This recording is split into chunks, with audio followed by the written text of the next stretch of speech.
Hey listeners, welcome to another show of Be With Ish. And today I had Tim Quijano.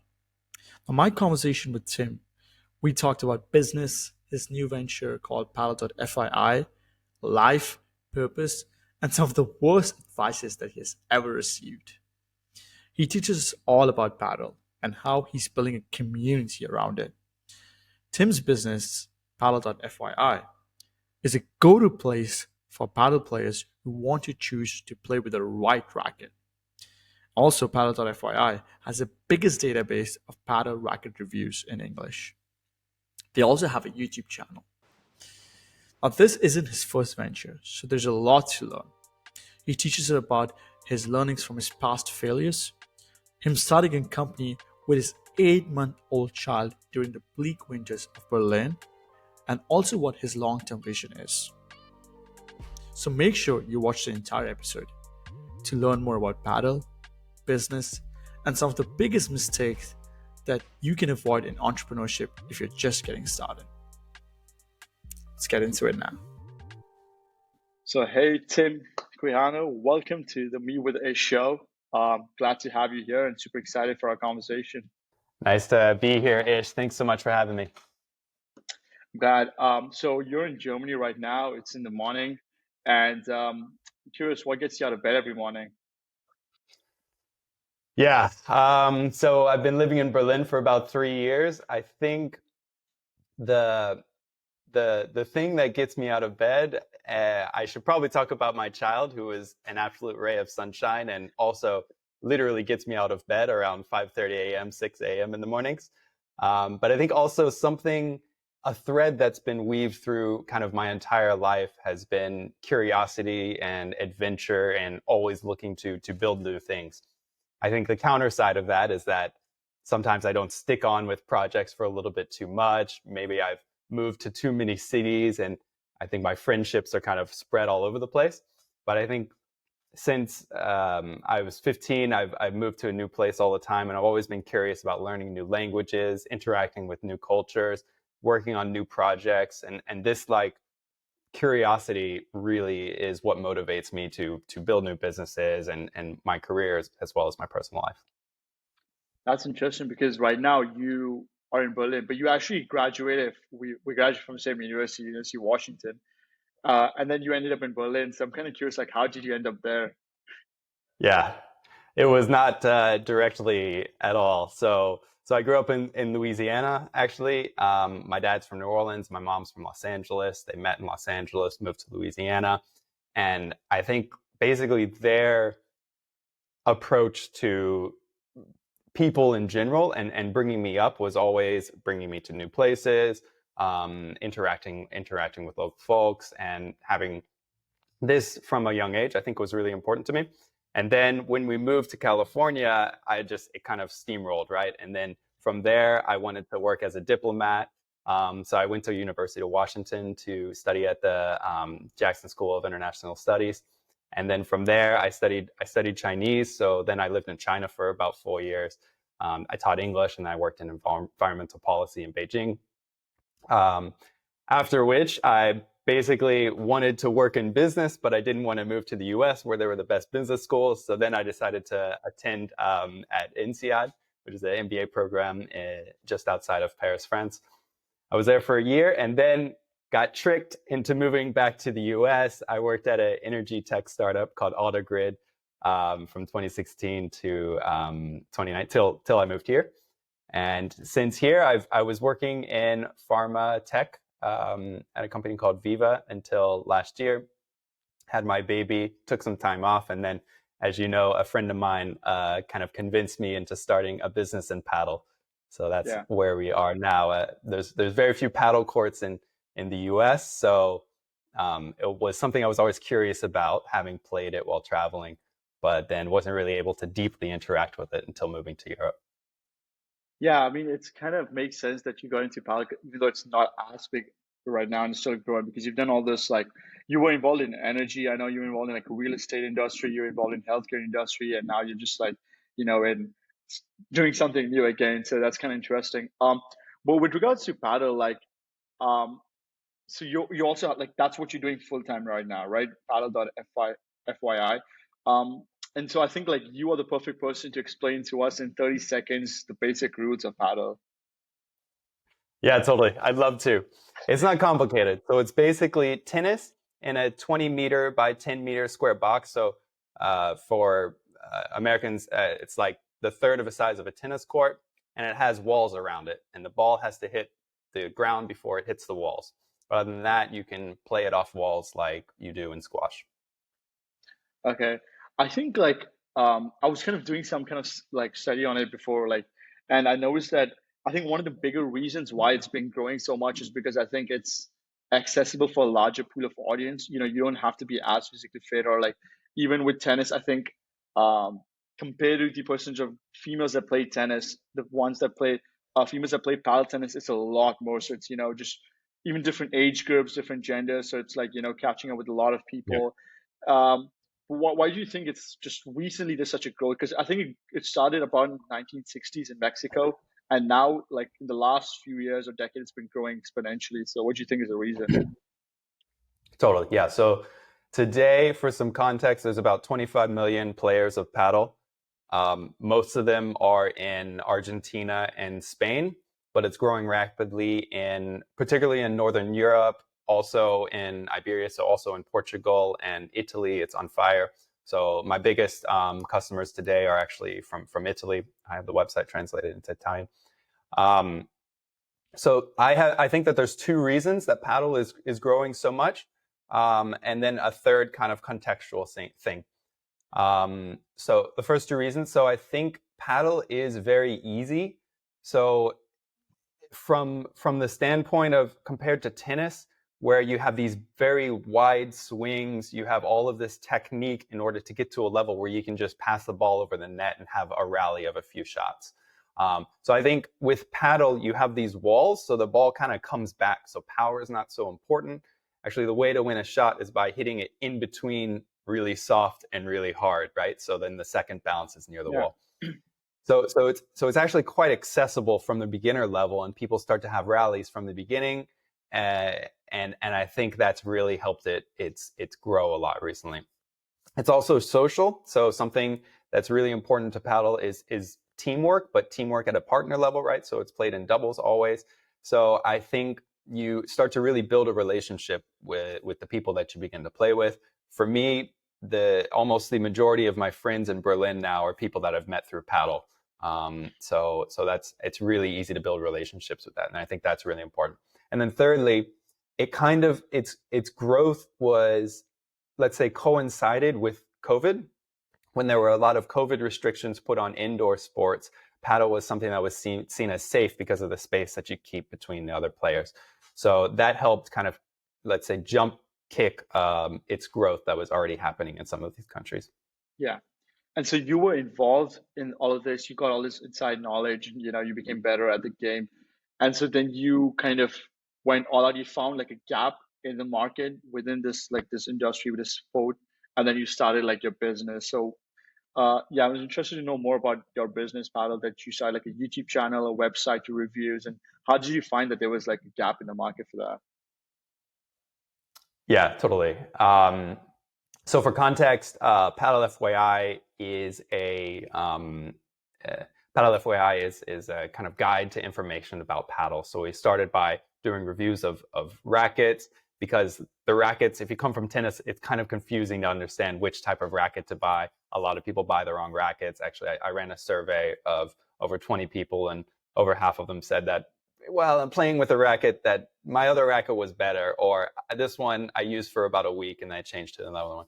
So when that happened, I started saying, okay, maybe in informing people about what type of racket they should purchase in a more scientific way would be something that's helpful.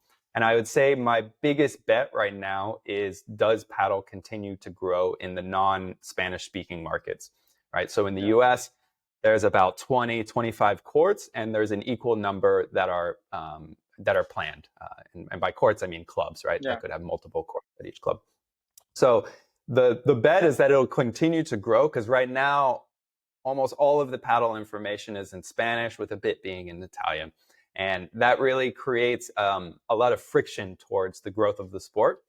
And so what I've done is unlock a lot of that information, translate it into English, systematize it and codify it. You have a lot of YouTube reviews that are kind of unorganized, or promotional content that are not proper objective reviews. So I'm aiming to give a kind of objective, English first information about how to get into the sport of paddle. Okay. And you're doing this via your YouTube channel and your website, right? How has been the response? Like, you getting people like who come back often to your channel to learn from you? Yeah, retention is interesting. We can go over numbers real quick. So we launched at the beginning of February with the website. Yeah. So primarily a review aggregation service where I summarize reviews from different languages about individual rackets and give suggestions about which racket suits which type of players. This is my first foray into SEO, so it is a lot of new stuff for me, and I'm very fortunate to have a partner who is very experienced with that, skilled with that, and I'm primarily on the content generation side, and he's helped with making sure that it's accessible to Google, essentially.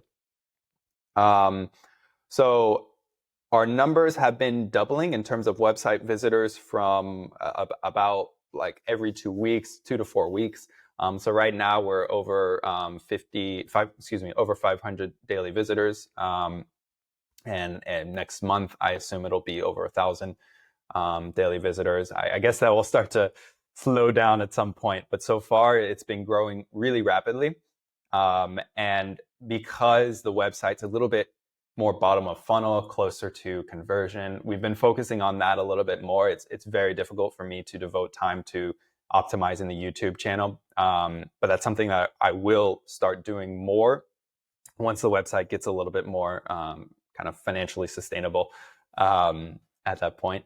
So there's a lot of really cool features that we're coming out with that I think will help people to basically go through that conversion process.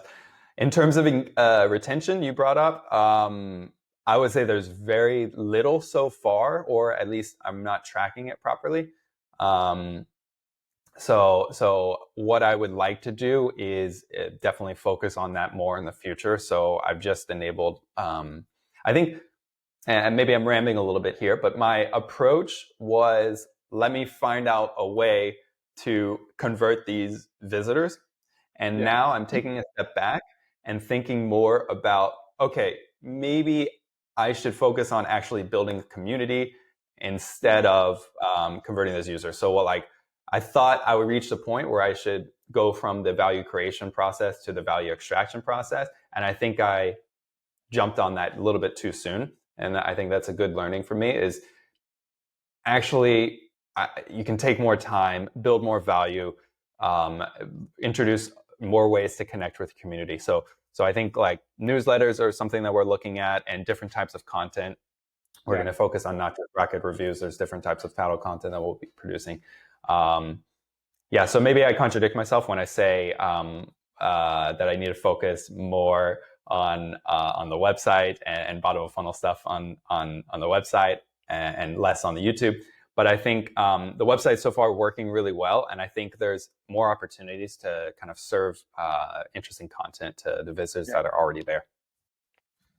I like so one thing I was it was a question that I'm not sure if you're allowed to address. I was going to ask you, like, have you been, so you said 500 daily users is a lot, right? But do you know like how much time they're spending, and like, and what specifically they're looking? Are they just like, most of them just browsing, or most of them in some like uh specific section within the website, for example, like reading a review, or like what exactly are these 500 users doing? Majority Totally, of them. 100%. Yeah, I'd love to clarify that, Maspal. So essentially, I would say 90% of them are searching for a review of a specific racket and then coming onto the website and then spending about 3 minutes on the website, which is a pretty long time for content, I'm told, in terms of benchmarking. Yeah. So they're spending a lot of time. So that means that they're going to other reviews, or going to like comparisons of different types of rackets, or like best ofs of different types of rackets. So what we thought was the way to win this was by creating an article that's like best rackets for beginner users, right? And Yeah. that's the first type of content that we created. And then I took a step back and I said, well, I want to make sure that that data is as well informed as possible. So then I started to do like a very in-depth research in all of the different rackets. And if you look into paddle, there's like an incredible number of rackets. There's just like way too many. There's probably like 25 top paddle racket Yeah. producing brands, and then there's a long tail there. So it's really confusing to get into that and know which one to purchase.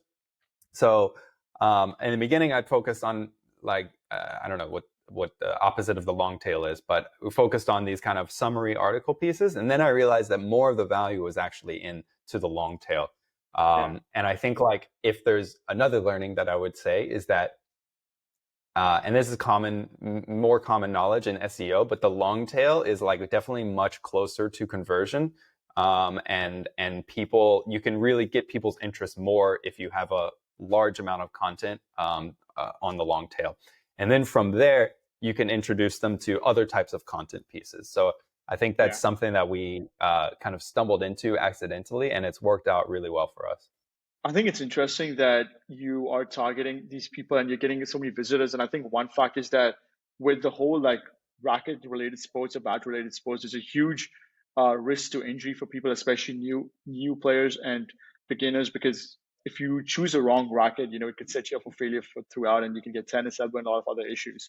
And a lot of times they are irreversible. So, I think there's a huge gap there. But then also the other thing is I was interested with the community thing because recently I learned, and I was told by someone else as well, that don't be so quick into selling it, especially if you're building like a very targeted niche audience, right? And in your case as well. So you're giving them this content and you're giving them this a lot of free stuff, right? All your reviews, your YouTube channel, your website, for the most part, the reviews and everything is free.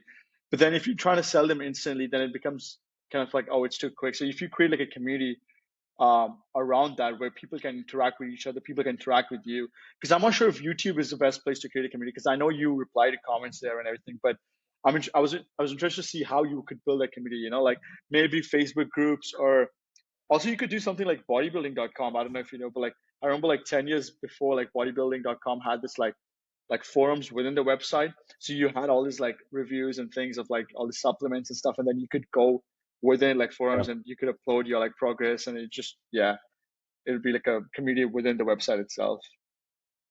Totally. And I think the process is going to be very much a learning one where you experiment. Like something worth considering about is adding comments to the reviews. We've also considered systematizing the way that we allow people to request reviews. So I like what Product Hunt does really well with Yeah. the voting, and it's kind of based on Reddit, I guess. Yeah, totally. There was a lot to unpack there. I think from the beginning, just to go back to the people making mistakes and about purchasing the wrong rackets, it is super. I mean, I'm not a physical therapist. I'm trying to get more physical therapists involved with the project. I think like a lot of paddle players need to make better decisions both about the rackets and about the other gear that they use as well. Like the shoes are important, like using socks, compression socks, for example, to reduce swelling. All these things are really important. So we're getting a lot of people playing paddle and they watch it on TV and they're like, I'm going to go play like that pro. So let me buy the racket that they use. Let me do this and this and this. Yeah. And it just winds up with them not liking the sport as much as they want, because the rackets that the pros play with, I mean, they're a lot of people call them blocks of wood. They're basically pieces of concrete. They're like really difficult to play with. They're super heavy. They have a lot of weight in the tip of the racket, which makes it slower to maneuver, harder on your wrist. And they're generally really hard, which gives a lot of control if you're strong enough to use it. But I'm not, right? Like, so most people are not. And if I can do one thing, it's convince people to not buy the racket that their favorite pro player uses. It's convince them to use the racket that they should use based on their style of gameplay and how often they play and how strong they are. So that's kind of going back to the health thing, and I think health is really important. It's not really understood as much as I expected it to go to be. If you look into tennis elbow, and my sister's a physical therapist, it's we think that it's due to overuse, but it's not super clear. But I'm a guy who's like 35 years old pretending like I'm 18. I don't stretch as much as I used to before or after matches. And I think like definitely focusing on how to improve your health is something that comes out of paddle because you like the fun of playing, and then you realize that, oh, it's also healthy. So I think that's a really good way to come at it, and I think we can do a lot there. Um, and then regarding kind of community building, was there anything I should fill in with regard to that, or? I mean, it's your choice. I was just curious about like I was just giving my like like I guess opinion or whatever that because I kind of find that interesting, and I think with anything that's like really specific, and I see that with a lot like with brands right now, any brand that's coming like clothing brand and stuff like because there's so much stuff out there like of so many different people like building a brand and community is so important now because people want to like resonate with the brand. Um, but I guess with you, like since you're not selling anything on your own, like the brand is not that important, but like maybe the community might still be a thing, like the go to because I'm not Yeah. sure actually like how much other resources are available for new beginners, right? To just go online and learn about the sport. But if you could really just be the go to place, like that's it is not like the bodybuilding.com, like that's what you are for paddle tennis, then like it is. Yeah. Yeah. Yeah, we're definitely, I think we're not there yet, but the our competitors, if you will, there's issues with them, in my opinion. So I think we can get there. That's definitely our goal. But Um, these issues, do you think like you will probably end up as well? Because some of these issues might be like related to getting sponsors and like biases, right? When they're giving reviews. So do you yeah, think? I mean, you might probably reach a level where you will get reached out by companies to maybe sell your soul yeah. as well, right? I read a really interesting. There's a writer, Ben Thompson, who I think there's different types of advertising. There's types that can affect the objectivity of the product. Um, and I think if we look at journalism as an example, like 10 years ago, we didn't know if subscription model was going to work on the internet. And today it's like so obvious to us right now, but Yeah. like, and if we look at the New York Times, it's I think the revenue is like 2/3 subscription, 1/3 advertising. So I think there's a way to do it in a way that doesn't harm the quality of the product. And even further to that, it's less so for the New York Times, but I think for us, I think we're closer to the point where like the community is almost the product at some point, right? I think for our what we're trying to do, I think like sharing information across and not just one way is really what we're looking to do. And I think something I've learned in this process is yeah, the community is increasingly important and maybe more important than the product. In the past, coming from some of the projects that I've done, I would say one thing I did was underestimate the time it takes to do that and what it takes to do it right. And basically the order, I think like starting with the community first and then introducing the product is something I think we can consider. I started a swim shorts brand 2 years ago. Um, I found the options for environmentally friendly, stylish swim shorts to be not really there. And I had this idea. I thought it was really cool. I spent maybe 9 months trying to get a great product made, and then you have to sell it, and you've got like 5 to 10K in inventory, and then you got to spend 5 to 10K on Instagram ads because you don't have a community to market the product to yet. So I think if I were to give any words of advice to aspiring entrepreneurs, it would be 100% don't like have an idea of what type of product it could be in the future. Know that idea will change, but focus on building the community first. Yeah, that's interesting. I think because when you build a community, you can actually validate your product as well. And if you're struggling to build a community, then that's a big sign of like, oh, okay, I guess there's no need for this thing, this kind of product or whatever. And I think Yep. right now, I think it might be easier to build a community. Like you could set up like a landing page, and like this is something that we learned like build space where just like like launch and get it off the host, and like you could just build a landing page, or you could just build posts and just like try to build communities around that and see if there's like you can even run like Facebook ads, paid ads, just for a couple of days or like a week or something, and just see like if Yep. people are getting into the website, a landing page, are they at least signing up in the waiting list and stuff, and you can kind of build around that. Yep. And if I want to plug to the viewers, Ish and I know each other from Build Space. And if I want to plug Yeah, Build Space for a moment, I want to say one of the most amazing things that they've done is build such a diverse group of builders, creators from all different types of industries doing really amazing things at a really, really early level. So I think their unique ability to track that community comes from their ability to build a community, exactly. build Yeah, such an interesting community from an early stage. So I think, yeah, if you guys are seeing this and it's before May 31st, there's an in real life session going to be held in San Francisco and maybe Dubai. I'm not sure, yeah, but give that an apply. They're super helpful towards building your community. yeah.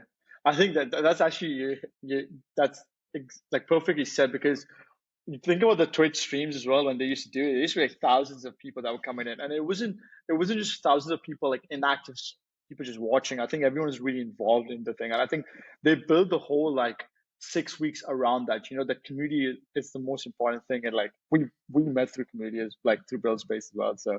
technically, and actually I'm going to go into a bit deeper on that, like how important it is. But before that, I had like a few more questions specifically to your business, and I was curious.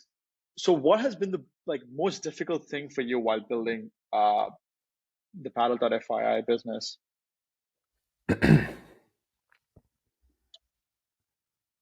Good question. I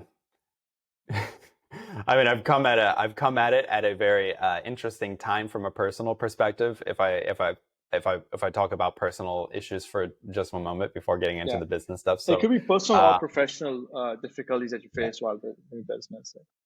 So we took some time off, my partner and I, to travel around last year. We went to Asia, and then we went to visit my family in the U.S.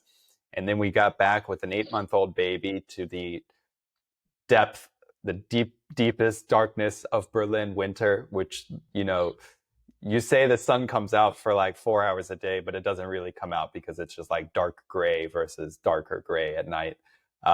So that combination of that with a baby who was jet lagged, and we had not really properly sleep trained, who was very dependent on her mother, and we needed to get myself involved more with having her eat and kind of her general development, which I would say was kind of delayed by our constantly traveling, being in new places for Yeah, several months.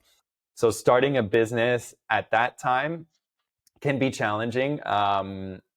Ladies and gentlemen, if you think that you don't have control of your time before you have a baby, when you have a baby, you will be disappointed to learn that you were wrong. That, or at least for me, that's how it's been.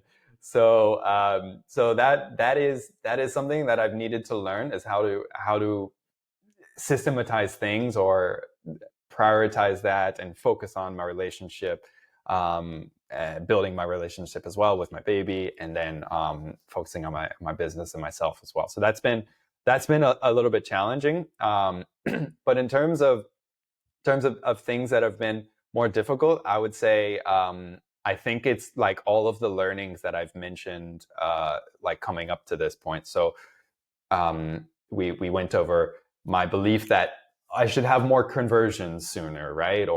yeah, Yeah. So I think like everything that I'm saying as a learning now was like a painful, stressful process to get to there. And I think like if you are really stressed out about something, or it's not seeming clear, that's probably because you're changing your mind and you're learning that it wasn't as you expected, essentially. Um, So what's another example that I can bring up in addition to the ones that I mentioned so far? I guess, you know, like this review aggregation that I make sounds so nonchalant or like was clear the thing that I'm doing right now actually only happened because I couldn't afford to buy a bunch of 200 € paddle rackets every week to review them. That's what I actually Yeah. really wanted to do. And I think that's what I would have done had I been able to afford to do that, or if I had good relationships in the paddle community. I'm in the frontier of paddle in Germany. If I lived in Spain or Italy, it would be very easy for me to get access to these types of things. And I tried with all of my relationships, friends of friends of friends of friends, clubs of partners of friends, and I emailed a ton of people, and no one like was able to help me with that. And as a result of that misstep or that my not being able to make that happen, I then settled on this review aggregation thing, which has worked extremely well for us. And I think works much better than actually what I was trying to do originally, because it gives this multi-perspective review. And as you said earlier, it's like a hub for paddle, right? Because I'm taking reviews of, by the way, we're modeled on something called the Hoops Geek, which is like a sneaker website, similar sneaker website. Um, so basically, the solution came out of this painful, stressful process that was difficult to figure out, and we would not have done it had we not had we just been able to do it the way that we wanted to. And I'm glad that we didn't, because it would have been a worse product as a result. Yeah. That's super. That's a lot. That's super deep as well. But so your professional difficulty made sense because it's kind of helped you land into this business. Kind of like in the end, it turned out to be good. It was a blessing in disguise that you had this like really big problem with yourself and like trying to figure out stuff, and then you had to like make something for yourself, and then other people had the similar problem, so it got solved. But regarding a personal thing though, like when you had that 8-month old baby and you were, I think, in Berlin in the winter, and not seeing sun, and things weren't looking that good. So like, and you started this in February, so you decided to start this after all of this was happening, right? So what made you like what convinced you that no, I have to start Yeah. this now? I should quit my good paying whatever tech job and just go all out in this business of paddle. Yeah, totally. For me, it was finding a partner who I thought I could build anything with, no matter what it was. So John, my partner, and I have known each other since China, so I think 2012, so over 10 years Wow. now. And then we're living in San Francisco at the same time. So we're really close friends. We unfortunately don't get to see each other all the time, because we live on other sides of the world. But he visited me last August, so it was top of mind when I was thinking about something that I wanted to do next. Yeah. And in fact, I actually pitched him the idea that this is how this all started. I pitched him the idea of starting an entrepreneurship podcast together, Yeah. focusing on either product management, as I was Yeah. doing before, or something, interviewing startup founders. And in the end, I couldn't convince him on that, but it sparked a thread of conversation that we kept Yeah. going over several months, over various calls and texts and chats and everything. And he was really intrigued about the paddle thing. I think because he knew about this community. I think he had an insight about community that we were discussing earlier that Yeah. I didn't have yet. He has more experience in digital marketing, and I'm definitely coming more from the product management side. So I think his notion was that there's almost already a community there in terms of paddle that is thirsting for content. And I had actually started another paddle project that I can that has um, a hardware kind of component to it. I can show you in a moment. But yeah, so he actually, and then he convinced me that we should do something in paddle. And then it was like, okay, what type of stuff do paddle people struggle with? And that's how we settled on this racket selection thing. Okay. Interesting. And I'm curious, like, what's going to be the future? So you are placing a bet, like a lot of other founders do, on the industry that you're in, that is going to grow in the next decade or decades to come, right? What do you want to envision the future of your padel.fyi business to be, as well? Do you want to be the monopoly, or are you trying to expand into something else? Are you trying to make your own merch, or like what's the plan? Yeah, totally. I mean, all of these ideas have been floated, and one of the ones that I actually wanted to start with, that John convinced me was a little bit too complicated, was around basically an AI for this was before ChatGPT, before every AI was Yeah. in every conversation. By the way, but this was I have some friends that do visual recognition software that Yeah. pair pair insights made from cameras looking at the different cameras looking at the same object, and then construct a model of what they look like, in like a 3D model of what they look like in real time. So I think that the future of sports instruction will be one that is digitalized in a way where a teacher from Spain who's like a good paddle coach could instruct someone who's playing, say, in Germany, Yeah. and in the same way points could be tracked, balls being in or out could be tracked by cameras. So I see, in the same way that augmented reality has come into gaming, I see it happening into actual sports. I think padel.fyi, assuming things will go well, will build digital products like that. And I think I'm a guy from product management who knows about how to build digital products, who's Yeah. doing this SEO thing, but I'm much better at building digital products, I think. So that's where I'd Yeah. like to take it. So it could be, yeah, any of the things that I mentioned, but focusing on paddle and increasing this relationship with this community that we've started to build. Okay. Yeah. Look, there's one AI person, MMA trainer, similar to like what you're saying. So it's called like Kaya or Kaya or something. They kind of remind me of that. I think they're doing pretty well as well. So with yeah, they built a community actually. They do it really interesting way. They use like TikTok organic marketing. They go through like streets and interview people and show them the app and stuff. And I think there's like a lot more now coming up, especially with the AI thing. Like as you said, it's in every single conversation now. So Yeah. it's kind of inevitable to not include it in this conversation, but it'd be exciting to see how you could do it. Um, because I feel like I'm sure like almost every sport in the world now, there's someone who's trying to build something related to like AI tennis, AI like how Yeah. you can be a better soccer player in AI, football player, like something. So you guys could be the one for paddle. Who knows? Yeah, I think there's space for a lot. Like Yeah. every sport needs a unique approach to coaching and fitness, and I think there's space for many. It could be something as simple as getting feedback on your phone, in a text format, and Yeah. starting from there. But I Yeah.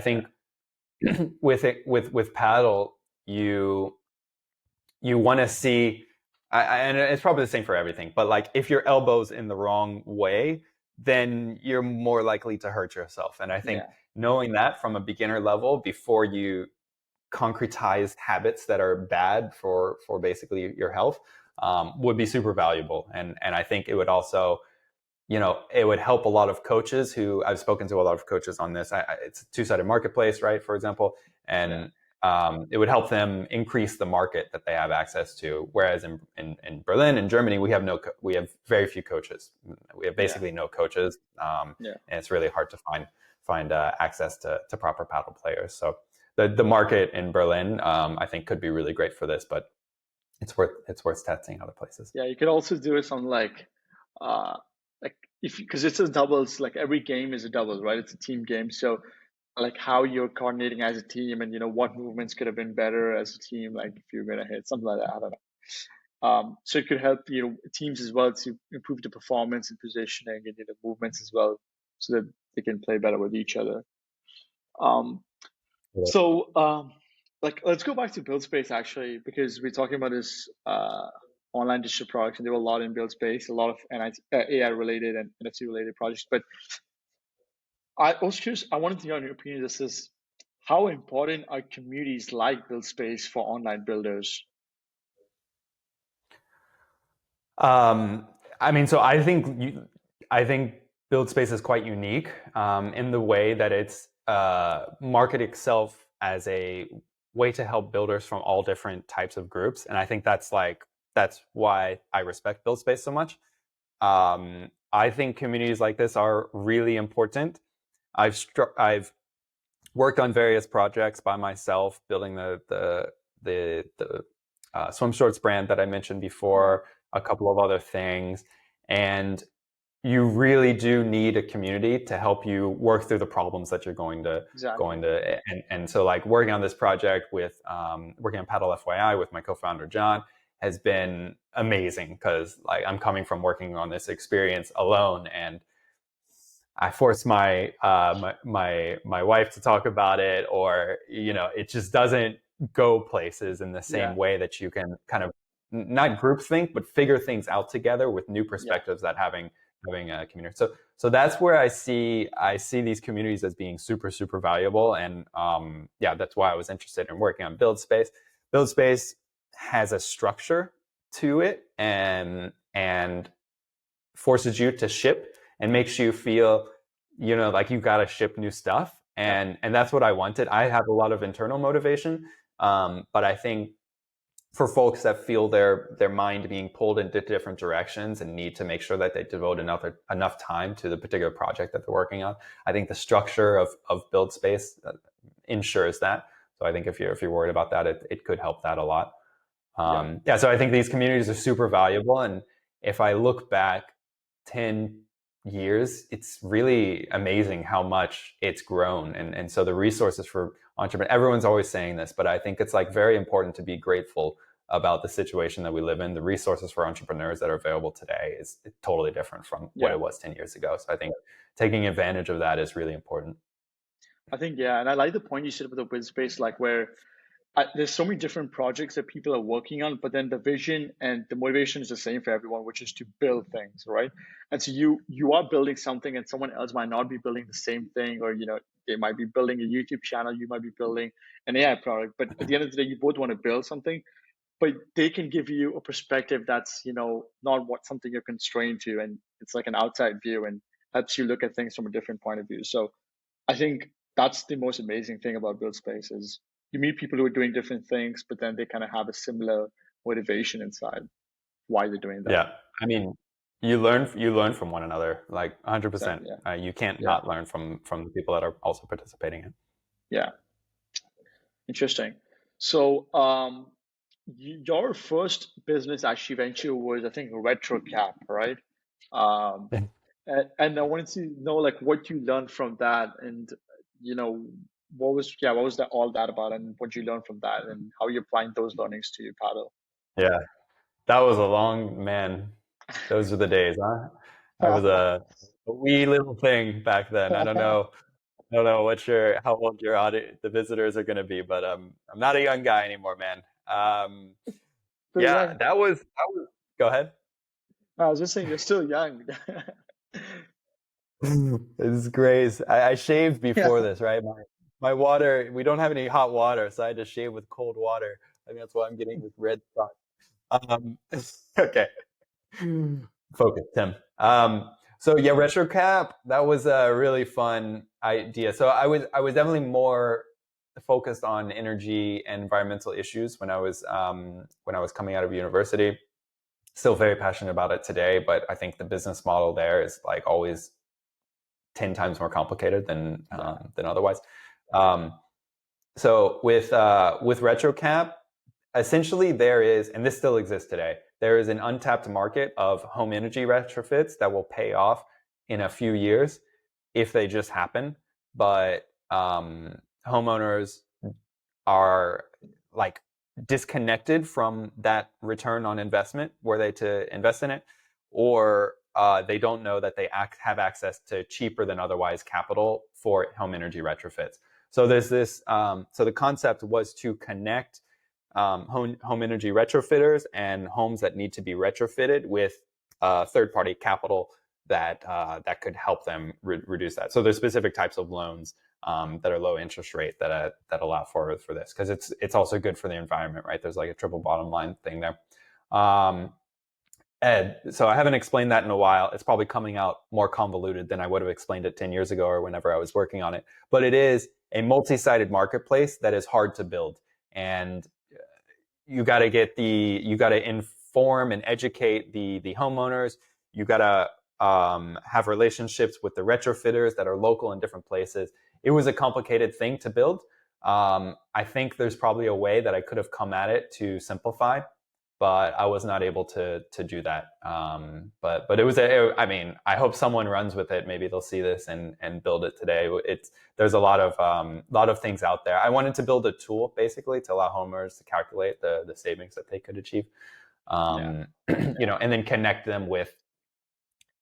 Also, crowdfunding has really matured in the past 10 years and is now regulated.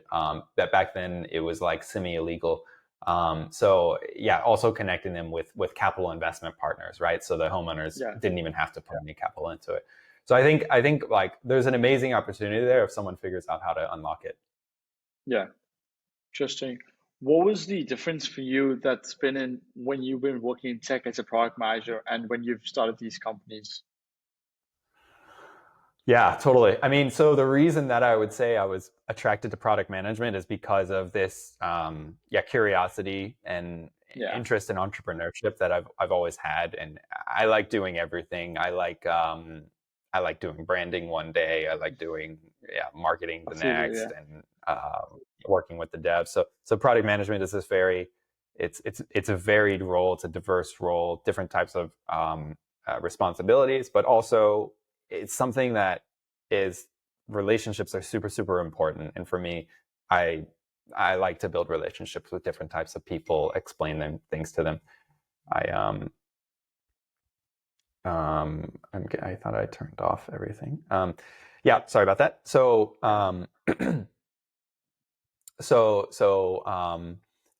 product management. So product management at these companies. So I've worked at companies that are maybe 25-ish employees to companies that are most recently 5,000 publicly listed on the New York Stock Exchange. So the the goal, I would say, is to make bigger companies feel like smaller companies. If you read Marty Kagan, this book Inspired, he will say the same thing. So I think that's what you can enable as a product manager, right? So tying the goals that are set out by your squad or whatever and communicating those to the developers so they know them in a real way, and can relate with them. So I think that's what your role should be able to do, and like architecting experiments in order to see if you're working towards those goals in a meaningful way. And that's what I like about product management. But there's something, and you do have a lot of this roller coaster, but the roller coaster is really addicting with entrepreneurship, right? So there's this additional level of stress that makes things so much more fun and makes the successes taste so much more brilliantly, right? So the colors are brighter with entrepreneurship. But I think for my type of product management that I've done so far, they're actually quite similar. That's how I compare them. They're actually quite similar, but entrepreneurship is a bit stronger. yeah. The punches are harder to take, and highs are higher. High risk, high reward. Totally. So, what would your best piece of advice be to someone who's starting out this company for the first time? Yeah. If I want to summarize a little bit the things that we've said, build a community, simplify the model as much as possible. Think about the product that you're going to build, but don't get married to the product. Be willing to throw it away, whenever you learn that it's actually it shouldn't be exactly as you expected.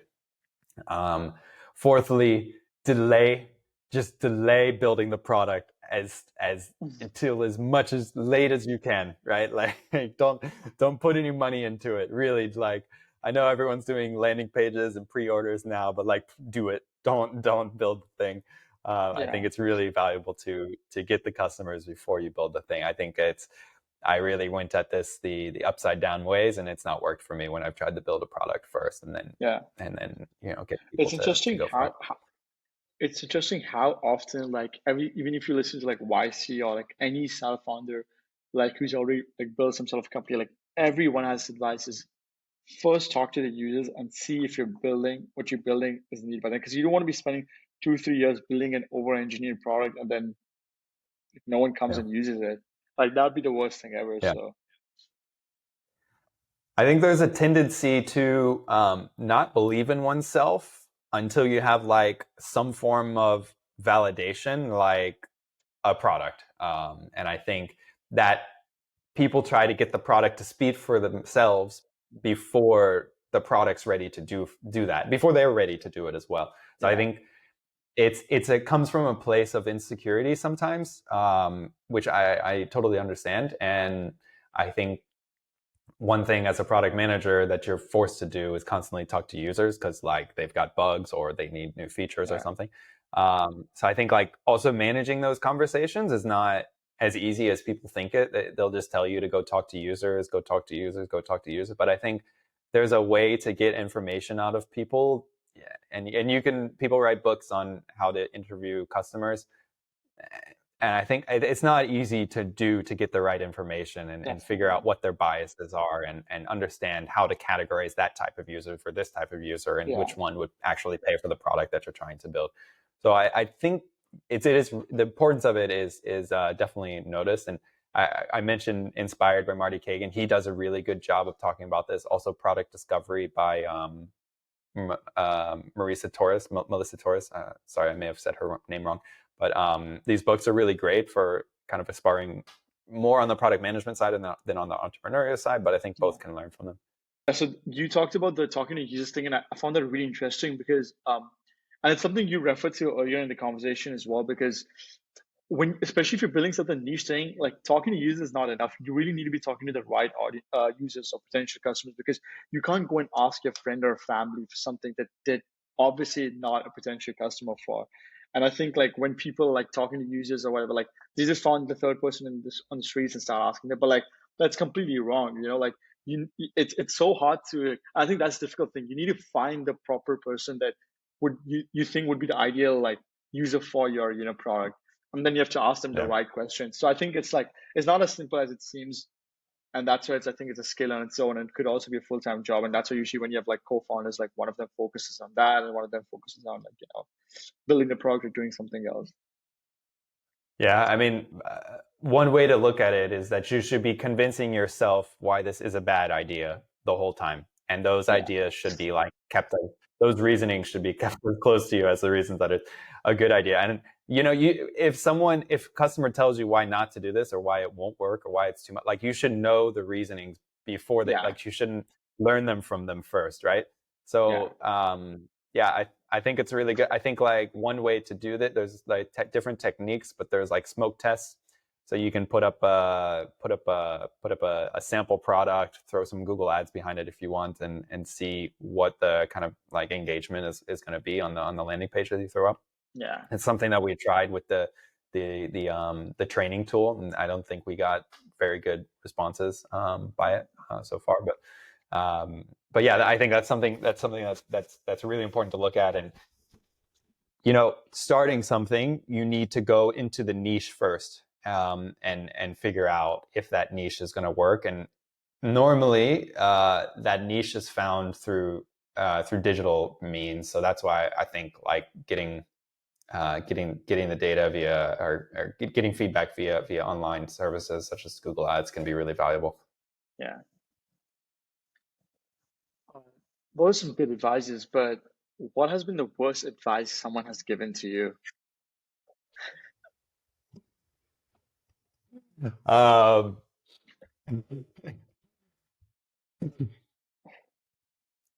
think it's really hard to talk to folks that don't have entrepreneurial, like the bug, basically. I think it's really hard to talk. Like, I think talking with someone that doesn't understand, that's looking for rules that are being broken. Like every business is breaking rules in some way, right? And figuring out which of those to manage and de-risk is important. I get it, but you're going to be breaking rules, and I think talking to folks that don't have the passion for entrepreneurship won't help you maintain that motivation that you need to kind of deliver on your goals. Definitely. So yeah, I think like in terms of, I think there's some things around around folks that are looking for I mean, because the incumbents are there because they broke rules before. So figuring out which rules you can break and get away with, I think, is an important thing to do. Yeah. Um, that is pretty scary if you talk to someone that isn't, matching your energy, then it kind of like takes you out of it as well. And I think I've kind of been in those like, you know, times before when I'm like really sad about something and then it's like, oh, but like, don't you have to do this before? Don't you have to do that? And like, because if you like, there's no specific book or paper that you can go root by root, as you said, that to, build like a successful thing. You have to like cut corners, you have to do something. And you should get it off to the running. And nothing too crazy because then you don't want it to come back 2 years later and be like, oh, like, you guys did this thing. But yeah. Um, I'm curious, like, do you care about your legacy? Like, Oh, wow. What a what a what a big one. I don't know if you ever listen to Lex Friedman, but he has it's one like of my he has inspirations to start this podcast, by the way. yeah, I mean, he's amazing. He's amazing, but he often starts his podcast with like Yeah. define life or Right. like Yeah. Yeah. Like, what what is is love? conscious. Yeah. I love it so much because people come up the most articulate responses to Yeah. open-ended questions like that, and um, uh, I think we all want a legacy. I think everyone aspires for immortality, and that can be a healthy thing as much as it is an unhealthy thing. Yeah. And I think maybe that's the reason that we're kind of, maybe it's related to biology and having kids and something like that. I don't know. But I think you can get too much tied up in leaving a legacy and doing the thing that you just are good at or love to do. And I think if you can maybe walk the line between those two things, you're probably going in the right direction. Definitely. Yeah. Yeah. I think it's actually interesting that you say like almost everyone wants a legacy. I feel like that may be true, but I think a lot of people say that they don't care about the legacy though. And they'll, Yeah, or yeah, and you don't think so? I don't know. I feel like like it's hard to not think about your legacy, right? Like I don't know, like maybe it depends. Actually, it's interesting to see like if there's a poll about it, like if what kind of people care about legacy. Maybe people who are more inclined to entrepreneurship care about it. Maybe it'll be interesting to see that. But I try to ask almost all of my like guests, like always, like, what do you think your legacy is? Do you believe in legacy? And I get mixed responses, to be honest. And some people say Yeah, that they don't really care about legacy because it's something that will be after they have already like passed away or died. And but then I don't know, like, again, as you said, like maybe they do and maybe they're not being honest about it. So I don't know, it's an I don't interesting know. thing, like. Maybe I think about it more because I don't know how old most of your guests are, but I'm a little bit, I have a kid, and I think Yeah, like exactly. Yeah. um I think there's definitely unhealthy segments of population that just want to mold their kid into like a Harvard student who plays lacrosse and all this kind of stuff. And I Yeah. that's not what I mean by leaving. I mean something, I don't know, something teaching them some values, and Yeah. maybe that's it. And I Yeah. think um, your approach to parenthood is kind of your legacy, maybe in some ways. Yeah. Or the relationships that you build. To me, that's also your legacy. And I think, um, if you can have a good impact on people, or an impact that is in line with your values, I think that's creating a legacy. Yeah. What about purpose? Do you believe in purpose? And if you think you have a purpose in life?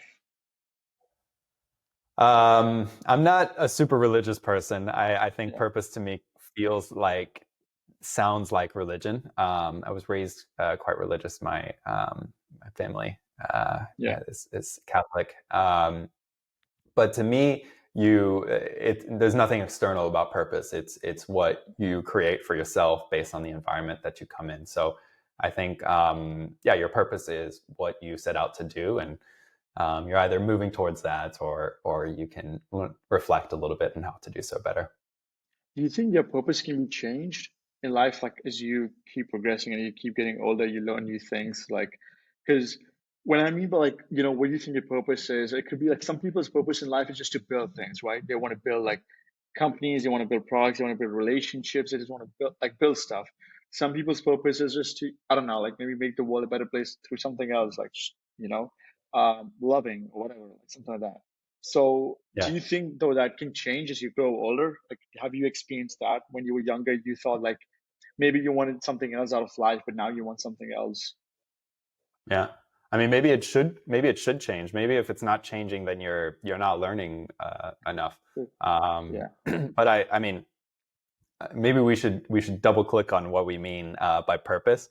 But I yeah, think I think what I'm hearing is the goals that you're trying to achieve with your life in a kind of holistic sense. And this year I'm definitely trying to be the best father as I can be. And last year respect. that was not part of my purposes. So I think if Yeah, you're growing, there's a natural evolution that will take place into what you're yeah. trying to achieve with your life. Nice. Yeah, I think that's a good question. It's important to define these terms because, like, maybe as you said, like people who listening as well, probably like as soon as they hear the word purpose, will be thinking of different things. I guess when I ask this question, do you believe you have a purpose? I'm trying to understand like it's again coming back to the whole like deeper reasoning of why you're doing things you're doing, like why you get out of bed every morning. Do you believe in legacy? Like I'm really trying to figure that stuff out of like people I'm interviewing. So Yeah. I think that's where I'm coming from. It doesn't have to be religious. Some people are like, yeah, like I think it still helped me connect better with God. But some people like, my purpose, I just want to, like keep moving so that my kids can one day be like, oh, like, this is what my dad did. So something like that. I guess that's maybe yeah, just like a vague thing. Um, yeah, I Oh, mean, it's as good. we're ending, I have a Great few more question. questions. So yeah, as we're almost coming to the close, but I still have a few more questions, and kind of relating to the same topic is, what has been your biggest fear in life? Um, Biggest fear in life. That's a great question. Do you know this concept of this like kind of like insecure overachiever thing? There's like this maybe often I mean, extrovert. Yeah. So there's the personality type that's an insecure yeah, overachiever. Maybe I'm okay, like not 100% there, but someone who may require external validation. I think it's very common in entrepreneurship, is why I bring it up. And I yeah, think it's someone who may require external validation or think they're not good enough. Therefore, they need that external validation or to prove themselves in some way in order yeah, to show themselves that they're valuable, they're valid, their experience is useful. Um, and I think there's definitely a part of me that needs to do something like big because I think I'm not good enough. I think there's like this side that there's maybe a little devil that talks to me sometimes that says, yeah, Tim, you're not worth it. You're useless. You change your mind every week about what you think is important. Like so I think yeah, being like knowing how to characterize that little devil and listen to him enough in order to learn from it, but mm, not letting it get you down. And sometimes I do personally struggle with that. I think it affects my motivation at times. But sometimes it also maybe kicks me and makes me get off my ass and do more at times. So I think that's my biggest fear is like just related to not achieving enough, and yeah. and and this fluid definition of what is enough is like right. There's enough there is difficult. That's super interesting because I think it's true. I agree completely, and I think that's with almost every entrepreneur, even the best ones. I think they just have this kind of, and again you can like again define it differently and people are like, oh, you've achieved so much, why are you so stressed? But I think it's again within yours. And it reminded me of a story. So I was reading this about like Julius Caesar as well. Like he once, like I think I forgot how old he was, but he was like reading or seeing something achievements about Alexander the Great, and he started crying and he was like, wow, like he's achieved so much and I haven't achieved anything. So I think throughout history, like the greatest conquest, and probably Alexander the Great as well, probably thought at one point like I mean, I'm not saying like Yeah.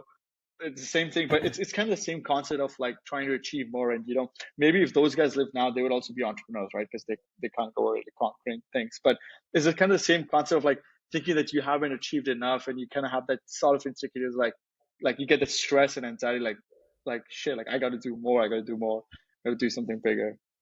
Yeah. Yeah, Um, totally. I think so. Yeah. yeah. So what habit or person do you owe your success to? I'm sorry. Sorry. Can you say it again? Habit, yeah. Like what habit or habits or which person or people do you owe your success to? Oh, habits or people that I owe my success to.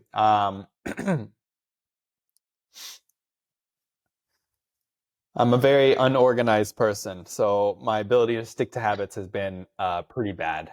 If you look at over my shoulder, there's Yeah, a book called Atomic Habits up there I read that I that book. just Yeah, read, and yeah, did you like it? yeah, I read it. I think during COVID times, but like, I mean, I feel like I'm like you. I'm not really the best at habits, so I try to change it atomically, as he says, in atomic habits. But yeah, I think it's a good book. I need to. I feel like it's one of those books I need to read it again and take notes this time and really try to Yeah. understand it. Yeah. I think for me, the only thing that I've changed so far has been I don't take my coffee until after I've done my exercises. I have some exercise to do in the morning, just like Yeah, simple stuff when I wake up. And I think that's one habit that's I've started. It's a bit difficult with the baby that was like, for example, this morning dropped on me at 6 a.m. So I think like managing your mornings is something I'm trying to be better at. I wouldn't say it's been the best habit so far. And in terms of people that kind of inspire me, I think my family is really important to me. I'm the youngest of 4 kids. We're all really tight. I got my sister in Burkina Faso, the rest of my family in Phoenix, Arizona. So we're all really important, and I think my role in the family has been the one that's the kind of weird kid that's doing new stuff, exploring and working on new projects all the time. They don't really know about the paddle thing, by the way. I oh, they sort of under the know that it wraps. this. I mean, again with it's just a new project to them, right? Like so they're Okay. like, okay, let's see what you're working on next year, Tim. Um, so uh, so so I think like, but that being said, my family is super super important to me. From my parents um, who have like just been everything to my brother, who I'm very very close to, and has been like a wonderful role model in a lot of ways, and just always there for me. So I think like having that strong base is really important in order to feel safe, in order to experiment and make the type of risky jumps that you need to continue to grow yourself Yeah, as a person. nice. Another deep answer. Um, for the final question, so initially I asked you what helps you get up in the morning. Now my final question is, what helps you sleep at night? Oh man, I wish I had something for that. It's tough. It's tough. I find, and this continues to get worse. Like I think every year I notice my sleeping is getting worse. I'm quoting off books like it's crazy, but there's a book called "Why We Sleep" by Matthew Walker. He's super famous now. I read it a few years ago, but anyway, he goes into some techniques that help you. I think regularity is really important. So going to sleep at the same time. Coffee has a half life of 8 hours, so don't drink Yeah, any in the afternoon. Caffeine and alcohol are totally your enemy with sleep. Do not drink in the evenings if you are trying to take your sleep seriously. I yeah. had 2 glasses of wine last Friday and I slept terribly. Um, so going to sleep is a challenge for me. I wish I could give better advice on that one, but that one I'm kind of in need for some tips. But yeah, I think what I try to think about is positivity, and tell myself that everything's going to be okay. And I'd always read for like at least 30 minutes in bed. Um, but it still often takes me 2 hours to fall asleep. How about you? What are you got any tricks? Dude, I feel To like we're share? so I feel like we're so similar because it's like yeah, I think I struggle to sleep at night, and I think the reason is one thing is because I'm addicted to coffee. That's one thing, and I'm trying to like optimize it because like and if you like you probably heard of like Andrew Huberman, like he talks about like when's the right time to take coffee, like 90 minutes after you wake up, and just take that one Yeah. cup of coffee and stuff. So I'm trying to use that, but then I end up having another cup at like 5 6 p.m. because that's usually when I go to work out, and then it's like I have the coffee. And then in the night, I'm just like when I get to bed, like I just have these thoughts. Like I'm like I don't know, I get really impatient and anxious, and I'm like like no, I think it's with the fact that like I want things to happen faster. And a lot of things that I'm doing right now in life is just so like slow and like low ROI instant. Like, like Yeah. even if I'm building a business and this podcast, so it's like both of them I know are gonna take a while, but when I'm sleeping at night, I'm just like, dude, I just want to like I always think about like how it would feel if I like actually get success with this, what I'm doing. And it's like all these thoughts that are coming into my mind, Yeah. like I'm getting anxious and I'm like, yeah, so honestly, like apart from melatonin, like like I don't know what else like helps me sleep at night. That's about it. Just I thinking for a maybe you few can hours and then just crashing. yeah. I just not to give unsolicited advice, but I think one thing I'm trying to do with my goals more are focus less on results and more on outputs that I can control. Yeah. So what does that mean? Instead of like trying to increase my daily users, for example, we quoted that number earlier, maybe focus on content that I produce and set a good goal. And then I think like when I go to bed at night, maybe I'm less anxious about, the extrinsic metric and more focus on the internal one that I did control or not, or achieve or not. But it's hard, man. It's hard, especially when there's so much uncertainty with what you're doing. I think it's really stressful. Yeah, that was a good way to end it. And I think that's solid advice because I think it's important to like enjoy the journey as well. Because I mean, otherwise it's really not worth it. If you're just gonna keep waiting for the results, then there's no point. I There think is it's there is no destination, right?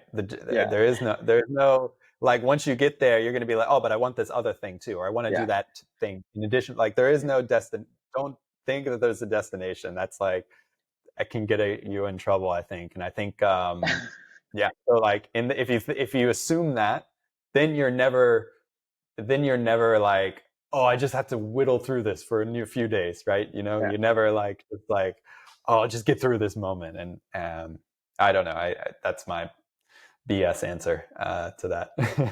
No, I think it's a pretty solid one. Don't think about destination, focus on the journey. Because I mean, we talk about this entrepreneurship and stuff, like, but yeah, you gotta enjoy the game while you're at it, like, and that game is forever. Absolutely. So if you adopt it, you gotta enjoy it. You gotta play it. Yeah. Or get a job. Yeah. Or do that. It's the Yeah. alternative. But we don't want that.